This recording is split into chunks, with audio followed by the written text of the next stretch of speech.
Hi friends, ஐபிஎல்லில் 27 match முடிஞ்சிச்சு friends. வாங்க இப்போ போய் பாயிண்ட்ஸ் டேபிள் பார்க்கலாம்.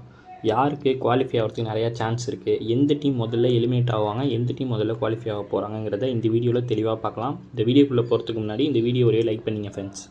ஃபஸ்ட்டு விஷயம் என்னென்னு பார்த்தீங்கன்னா, நம்ம இப்போ மிட் ஆஃப் த சீசனில் தான் இருக்கோம். இப்போ நம்ம ப்ரெடிக்ட் பண்ணுறது கொஞ்சம் இயர்லி தான். ஆனால் வாங்க எப்படி இருக்குதுன்னு பார்க்கலாம். முதல்ல பார்த்தீங்கன்னா பிபிகேஎஸ் 5 மேட்ச் ப்ளே பண்ணி 4 வின் பண்ணியிருக்காங்க. இன்னும் அவங்க ஒரு மேட்ச் கூட தோக்கல, ஒரே ஒரு மேட்ச் ட்ராவ் ஆகிருக்கு, 9 பாயிண்டில் இருக்காங்க. பிபிகேஎஸ்க்கு குவாலிஃபை ஆகிறதுக்கு நிறையா சான்ஸ் இருக்குது ஃப்ரெண்ட்ஸ்.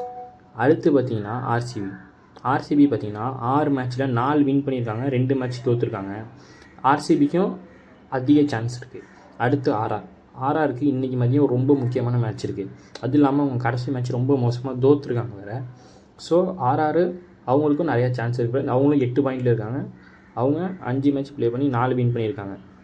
நான் என்ன நினைக்கிறேன்னா ஃப்ரெண்ட்ஸ், இந்த 3 டீம் அவங்க இதே மாதிரி தான் பாயிண்ட்ஸ் டேபிள் முடியும் போதும் இருக்கும் அப்படின்னு நான் நினைக்கிறேன் ஃப்ரெண்ட்ஸ். அதாவது ஆர்சிபி, பிபிகேஎஸ் இவங்க 2 பேரும் டாப் 2ல் ஃபினிஷ் பண்ணுவாங்க.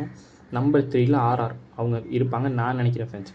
இப்போ போட்டியே கீழே இருக்கிற அந்த 4வது இடம் தான். 4வது இடத்துல பார்த்தீங்கன்னா முதல்ல எஸ்ஆர்ஹெச், டிசி, ஜிடி, சிஎஸ்கே. இதில் சிஎஸ்கே 4 மேட்ச் தோற்றுட்டாங்க, எல்எஸ்ஜி 3 மேட்ச் தோற்றுட்டாங்க, எம்ஐ 4 மேட்ச் தோற்றுட்டாங்க. KKR out friends. ஃபஸ்ட்டு இந்த வருஷத்தில் எலிமினேட் ஆக போகிறது கேகேஆர் தான். இதை நான் ஐபிஎல் ஆக்ஷன் முடிஞ்சதுன்னே சொல்லிட்டேன். இப்போ இதில் பார்த்தீங்கன்னா எஸ்ஆர்ஹெச், டிசி, ஜிடி இந்த 3 டீம் தான் 4வது இடத்துக்கு குவாலிஃபை ஆவாங்கன்னு நான் நினைக்கிறேன் ஃப்ரெண்ட்ஸ். இதில் ஏதோ ஒரு டீம் கரண்ட்டு ஃபார்ம் படி பார்த்தோன்னா எஸ்ஆர்ஹெச்சுக்கு நிறையா சான்ஸ் இருக்குது. அவங்க 6ல் 3 வின் பண்ணி 3 தோற்றுருக்காங்க. டிசி 5 தான் ப்ளே பண்ணியிருக்காங்க, ஆனால் அவங்க 5லே 3 வின் பண்ணியிருக்காங்க. அதே தான் ஜிடியும் 5ல் 3 வின் பண்ணியிருக்காங்க.